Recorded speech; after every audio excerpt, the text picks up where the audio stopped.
alleging where in UAE in 2018 there is a Federal Arbitration Act where Section 20, Article 28, 33 and 35 put the things like don't require any physical presence in the international commercial arbitration. So anywhere the counsel can be or the arbitrator or the witnesses. Taking that high, compare with Bangladesh, how could we minimize that gap? What to be done? Well, I think Anil just said a little while ago that there has to be an interaction by the government. Because government has to be a big player in it, because it's a big stakeholder, because you're dealing with the legal system effectively. So when you're dealing with the legal system, the government has to be a real stakeholder and play a part. In the Middle East, that's what the government has done. They have been pretty laid back, but then they have got their new law together. So, and they've done a lot of discussions with a lot of people.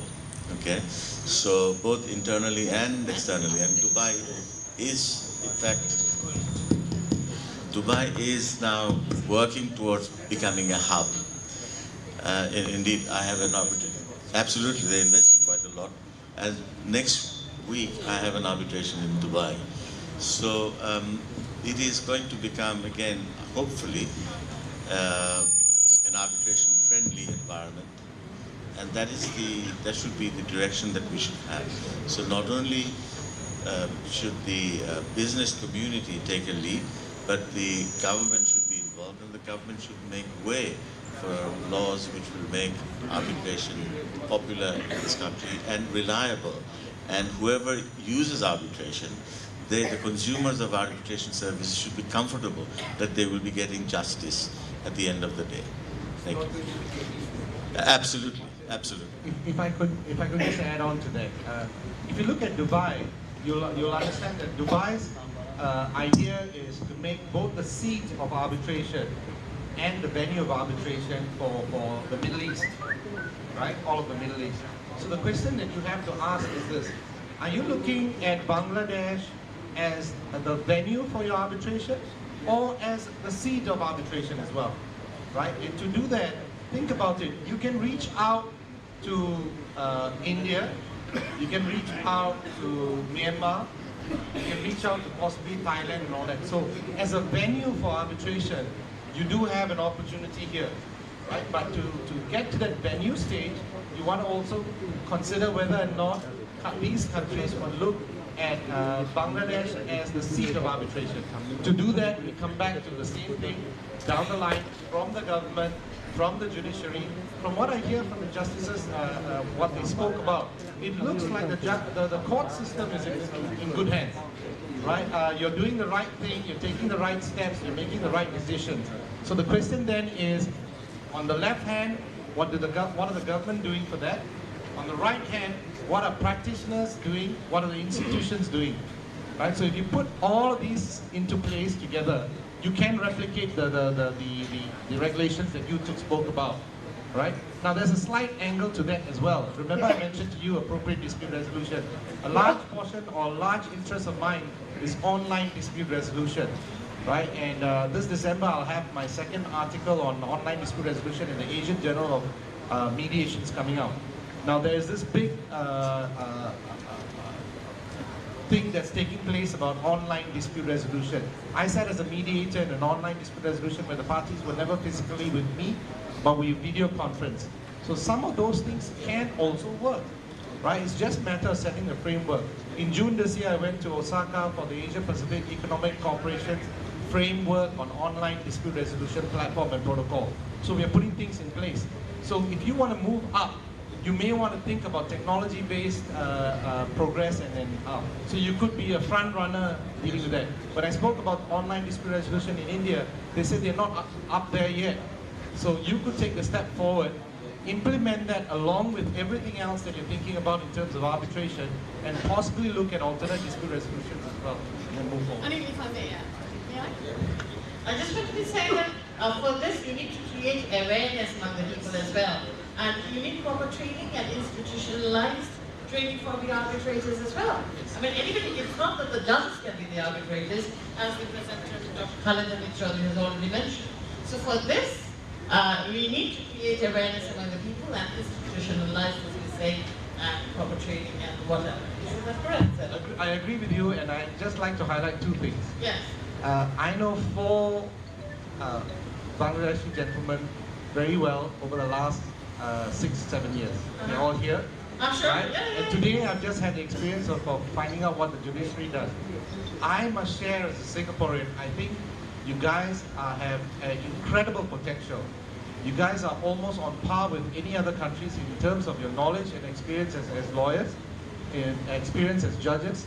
QC, you have a QC here as well, right? And I think you should not look at yourselves as a third world country. You need to just say we are on par. We can get into the system. We've got a judiciary that's supporting us. We just need institutions and proper training of the arbitrators. And let's move it all. And it's all, do it all parallel. At the same time, like when some of the older countries like Singapore may have done it step by step, you have the opportunity to run everything parallel, right? And the training is very, very important. May I move on to Mr. Justice Sharma? Just asking in a domestic perspective, do we require any dedicated bench, especially for the section 42 to 48, where requires the set aside and the enforcement, and also for the section 12 for the appointment of arbitrators, because which relating with the domestic arbitration, going to the district court and takes ages, and also the 7A. So my question to you, do we really need a dedicated High Court bench for that? It is for the convenience of the lawyers that you, the lawyers, are demanding that High Court should be the forum for international commercial dispute for appointment of arbitrators. But I don't find anything wrong in having forum at district level. So currently, the international commercial dispute for international commercial dispute resolution, the law says that you will approach the High Court. So the only objection, the only issues you are taking always before the court, that the executing court. That you are obtaining an award from Singapore, from a foreign country, but as per the present law, you need to go to the district court. The people, the barristers do not want to go to the old city. That's what my opinion is. Otherwise, there is no problem. There may be some other reason. But you should approach the legislature. And first of all, you should approach the Honorable Law Minister. And of course, you should keep writing in newspapers about the advantage and disadvantage of making this forum in the district court level. Since the High Court Division is well equipped, capable to deal with the execution matters. Presently, Admiralty decrees are being executed by the High Court Division. So of course you can do it. But you need to approach to the proper and competent authority. By making all this discussion here, I think you are not going to get any result. So you need to approach, first of all, the Law Minister. Then of course, you can share this issue with some member of Parliament as well. If I could add, we don't have a specific bench that deals with arbitration. What we had was maybe about 10 years ago, they assigned the arbitration cases to a particular judge or two, right? We have it there too. Yes, and once you do that for about 4 or 5 years, and they set the platform and ground rules, then it can spread on to the rest of the judges, not a problem. But to get a consistency, if you narrow it down to 2 or 3 judges at the most, right, that deals with arbitration matters, you get that system in place. You get the consistency, you get the decisions that are international in nature, the approach that they take, and then moving on to the other judges, you can do that. You can do that. That's the take from Singapore. We have the same for construction as well. just correct mostly one more question as well. Right. Like in international commercial arbitration, the adjournments, generally the tribunal doesn't accept without valid or strong reasons, and they impose very high costs. Right. Where in our like ad hoc arbitration practice in Bangladesh, we don't see much on that. But another thing is the if you see the ICC arbitration rules, Article 23, where the terms of reference and putting the limitations. Can we start that practice in Bangladesh as well? That putting in a strict time limit with the adjournment imposing costs and the terms of reference initial speech. You know, exactly. Absolutely. All this provision in the law.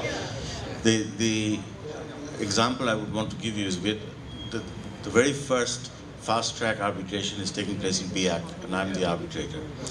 Okay, the difficulty that I have, we were supposed to finish it in 3 months. Okay, so 3 months from the date of the appointment of the arbitrator. So 2 days after the appointment, I had a meeting with all the parties and then get procedural directions, and we decided that we will finish the case within the 90-day period and gave directions. But then what happened? One of the parties fell ill, or the managing director fell ill, and he says, I'm in India. I don't know whether he's in India or not. He's undergoing treatment. His lawyer says, I haven't got any instructions. So as an arbitrator, I'm in a difficulty as to fairness. What do I do here? So I keep on asking the lady at BIAC to write to him to find out when is he coming back. And I can't give directions for the next hearing. And also what has happened is they've not complied with some of the rules by making the payment, etc. As you know, obviously when you have an institutional arbitration, you have to pay the institution the money. He is not. So on that basis, effectively, he's debarred from running his counterclaim. But nevertheless, when you have a dispute resolution process which is hostile, and you totally exclude the other party, to me, it doesn't sound fair. I'm sure the judges that are here, they also would share the same feeling. So, exactly, and it's not rational either. So if someone else is looking at it, on either a review, that they set aside provisions, or there isn't an appeal here.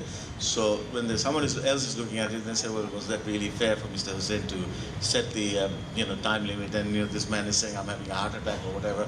I've had a bypass surgery, haven't quite recovered, and Mr. Hussain wants to hear. So at the end of the day, it's going to be difficult. So that is the real problem that we face on adjournments. But the point that I was making about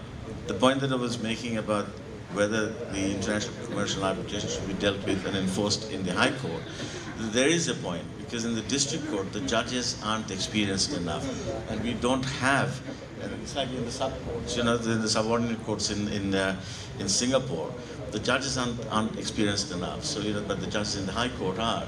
So that is one reason why you want this international arbitration matters should be dealt with solely in the High Court, The other reason is that if you start in the High Court, then you've excluded one layer, right? So you've excluded one appeal. Absolutely. That is the real problem. Exactly. That's one of the curses in our system, unfortunately. If I could add on that, right? The first arbitration I had 18 years ago was an ad hoc arbitration. But the arbitrator said with the parties, it decided that we will follow the rules of court. And with the rules of court, there are strict timelines and there are default positions. So it was fine because parties agreed to that. So I can appreciate where you'd have a problem with the situation that you have, where there are no rules in place. In fact, in the coal mine arbitration I described, it was under the Singapore International Arbitration Act, and it had its own arbitration, Singapore International Arbitration Center, and they had their own rules. But yet I was kind of defaulting and slowing down. But they had a problem finding the arbitrator on. So you have those complications.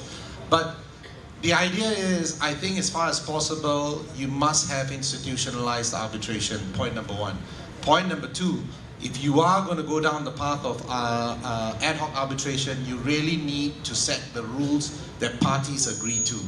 Now, taking on QC's point, someone once in India mentioned this, that with a court you get justice, and with arbitration you get natural justice. So there is that issue about making sure that there is some form of natural justice when you deal with the parties. So if you don't have rules, you deciding and imposing that may not be fair to the parties. But if there are a set of rules, you just turn to the set of rules and you tell them, you guys chose the set of rules, please follow. All right? Madam Justice. Again? Just as we do the ad hoc arbitration, where we see that mostly they follow the Civil Procedure Code and the Evidence Act.